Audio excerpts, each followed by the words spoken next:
अब की बार भले ही बीजेपी 400 पार ना हो पाई हो, लेकिन तीसरी बार बीजेपी की सरकार बन ही गई। 292 सीट के साथ बीजेपी ने तीसरी बार अपनी सरकार बना ली है। लेकिन बीजेपी का कुछ राज्यों में अच्छा प्रदर्शन रहा तो कुछ राज्यों में बहुत बेकार।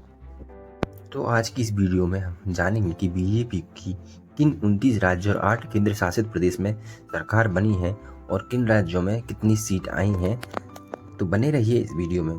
तो 2024 के चुनाव में बीजेपी को 264 सीट मिली और नीतीश कुमार जी को 16 सीट और श्री चंद्रबाबू नायडू जी को 12 सीट मिली हैं, जिनको मिलाकर 292 सीट होती हैं, जिनके साथ श्री नरेंद्र मोदी जी ने तीसरी बार अपनी सरकार बनाई है। तो जानते हैं किस राज्य में बीजेपी को कितनी सीट मिली है। अगर हम एमपी की बात करें तो एमपी की 29 सीट में से 29 सीट पर बीजेपी ने अपनी सरकार बनाई है और कांग्रेस को एमपी से निकाल दिया गया है। मतलब कांग्रेस की एमपी में एक भी सीट नहीं आई है इस बार। और बात करें अगर यूपी की, तो यूपी में टोटल 80 सीट है, जिनमें से 36 सीट बीजेपी के खाते में आई हैं और बाकी की 43 सीट कांग्रेस और सपा के गठबंधन में गई हैं। मतलब इंडिया गठबंधन के खाते में 43 सीट गई हैं। अगर बात करें महाराष्ट्र में, तो महाराष्ट्र में कुल 48 सीटें हैं, जिनमें से 17 सीट ही बीजेपी जीत पाई है और बाकी की 30 सीट इंडिया गठबंधन ने जीती हैं और बाकी की एक सीट निर्दलीय के पास गई है। अगर हम बात करते हैं आंध्र प्रदेश की, तो यहाँ पे कांग्रेस पूरी तरह से साफ हो गई है। आंध्र प्रदेश की 25 सीटों में से 21 सीट बीजेपी जीत गई है और 4 सीट YSRC के खाते में गई हैं। अगर हम तेलंगाना की तरफ जाएं, तो तेलंगाना में बीजेपी को 17 सीट में से 8 सीट मिली हैं और 8 सीट कांग्रेस को मिली हैं और एक सीट AIMI के चीफ असदुद्दीन ओवैसी के खाते में गई हैं।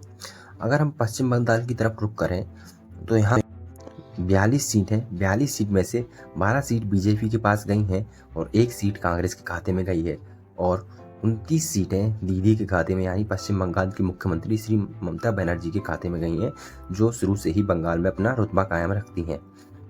अगर हम बिहार की तरफ जाएं, तो बिहार में 40 सीट हैं, जिनमें से 30 सीट नीतीश कुमार जी मतलब एनडीए गठबंधन बीजेपी को मिली हैं और 9 सीट कांग्रेस के खाते में गई हैं और एक सीट निर्दलीय को मिली है। अगर तमिलनाडु की तरफ जाएं, तो तमिलनाडु में 39 सीटें हैं। 39 सीटों में से 39 सीट कांग्रेस के खाते में गई है, इंडिया गठबंधन को मिली है 39 सीटें और तमिलनाडु में कोई भी पार्टी एक भी सीट नहीं जीत पाई है। और अगर कर्नाटक की बात करें, तो यहाँ पे भाजपा का अच्छा प्रदर्शन रहा है। कर्नाटक की 28 सीटों में से 19 सीटें बीजेपी के पास गई हैं और बाकी की बची 9 सीटें कांग्रेस के खाते में गई हैं। तो यहाँ पे बीजेपी का थोड़ा अच्छा प्रदर्शन देखने को मिला है और कांग्रेस थोड़ी डाउन हुई है। अगर बात करें गुजरात की, तो गुजरात में नरेंद्र मोदी पहले से ही अपना दबदबा बना के रखा था। यहाँ 25 सीटों में से 24 सीटें नरेंद्र मोदी जी के खाते में गई हैं और एक सीट एनडीए गठबंधन यानी कांग्रेस के खाते में गई है। और बात करें अगर राजपूताना नगरी राजस्थान की, तो यहाँ पे 25 सीट हैं, जिनमें से 14 सीट बीजेपी जीत गई है और कांग्रेस के पास 10 सीटें गई हैं। तो यहाँ कांग्रेस का ज़्यादा अच्छा प्रदर्शन नहीं रहा है। और अगर उड़ीसा की बात करें, तो यहाँ भाजपा ने अपना परचम लहरा रखा है। उड़ीसा की 21 सीटों में से 20 सीटें बीजेपी के खाते में गई हैं और एक सीट कांग्रेस के खाते में गई है। तो यहाँ कांग्रेस यहाँ भी फैल रही है। अगर हम केरल की तरफ रुख करें, तो केरल में 20 सीटें हैं, जिनमें से 18 सीटों पर कांग्रेस ने कब्जा कर रखा है।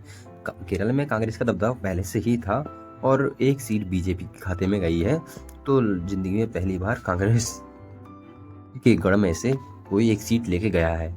और अगर हम असम की तरफ जाएं, तो यहाँ 14 सीट हैं। 14 में से 11 सीट बीजेपी के खाते में गई हैं और बाकी की 3 सीट कांग्रेस के पास चली गई हैं। अगर झारखंड की तरफ रुख करें, तो यहाँ भी बीजेपी का अच्छा प्रदर्शन रहा है। यहाँ की 14 में से 9 सीटें बीजेपी के खाते में आई हैं और बाकी बची 5 सीटें कांग्रेस की तरफ गई हैं। अगर पंजाब में जाएं, तो यहाँ पे 13 सीट है। 13 में से 7 सीट कांग्रेस के पास गई हैं, 3 सीट आम आदमी के पास है और एक सीट अकाली दल के पास है। यहाँ बीजेपी अपना खाता भी नहीं खोल पाई है। और अगर छत्तीसगढ़ की तरफ रुख करें, तो यहाँ पे बीजेपी का अच्छा प्रदर्शन रहा है। यहाँ की 11 सीट में से 10 सीट बीजेपी के पास आई हैं और एक सीट कांग्रेस के पास गई है। अगर हम हरियाणा की बात करें, तो हरियाणा में बीजेपी और कांग्रेस ने 50-50 कर लिया है। यहाँ 10 सीटें हैं, 10 में से 5 सीटें बीजेपी की हैं और 5 सीटें कांग्रेस के पास हैं। अगर हम देश की राष्ट्रीय राजधानी दिल्ली की बात करें, तो यहाँ की 7 की 7 सीटें बीजेपी ने जीत ली हैं और आम आदमी को दिल्ली से भगा दिया गया है, मतलब उनका पट्टा साफ कर दिया गया है। अगर जम्मू कश्मीर की तरफ रुख करें तो यहाँ की 5 सीट में से 2 सीट बीजेपी के पास, 2 सीट एनसी और 1 सीट निर्दलीय के खाते में है। अगर उत्तराखंड की बात करें तो यहाँ बीजेपी के अलावा और कोई पार्टी आसपास भी भटकती नहीं दिखाई देती है, क्योंकि यहाँ की 5 सीटों पर बीजेपी का दबदबा है। अगर हिमाचल की तरफ जाएं तो यहाँ कोई भी पार्टी आगे पीछे नहीं है, क्योंकि यहाँ की 4 सीटें बीजेपी के पास हैं। और मेघालय की बात करें तो यहाँ की 2 सीटों में से 1 सीट कांग्रेस के पास गई है और एक निर्दलीय के पास गई है। और अरुणाचल प्रदेश की 2 सीटों पर बीजेपी का दबदबा रहा है। और बात त्रिपुरा की करें तो यहाँ की 2 सीटों पर बीजेपी ने, और अगर हम गोवा की बात करें यहाँ की 2 सीटों में से 1 सीट बीजेपी के पास और 1 सीट कांग्रेस के पास गई है। अगर हम मणिपुर की तरफ जाएं तो यहाँ की 2 सीट कांग्रेस के पास है और लक्षद्वीप की 1 सीट कांग्रेस के खाते में गई है। और अगर पांडुचेरी की बात करें तो यहाँ की 1 सीट पर कांग्रेस का दबदबा है। और सिक्किम की 1 सीट क्रांतिकारी मोर्चे के खाते में गई है और मिजोरम की 1 सीट निर्दलीय के खाते में गई है।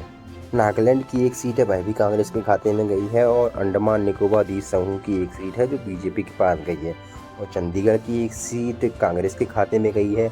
अगर बात करें दादरा नगर हवेली की तो यहाँ पर 2 सीटें हैं, जिनमें से 1 सीट बीजेपी के पास और 1 सीट निर्दलीय के खाते में गई है। अगर बात लद्दाख की करें, यहाँ पे 1 सीट है जो निर्दलीय पार्टी के पास है। तो इस वीडियो में मैंने आपको 29 राज्यों और 8 केंद्र शासित प्रदेशों की सीटों के बारे में बताया है कि कौन किस किस पार्टी के खाते में गई है।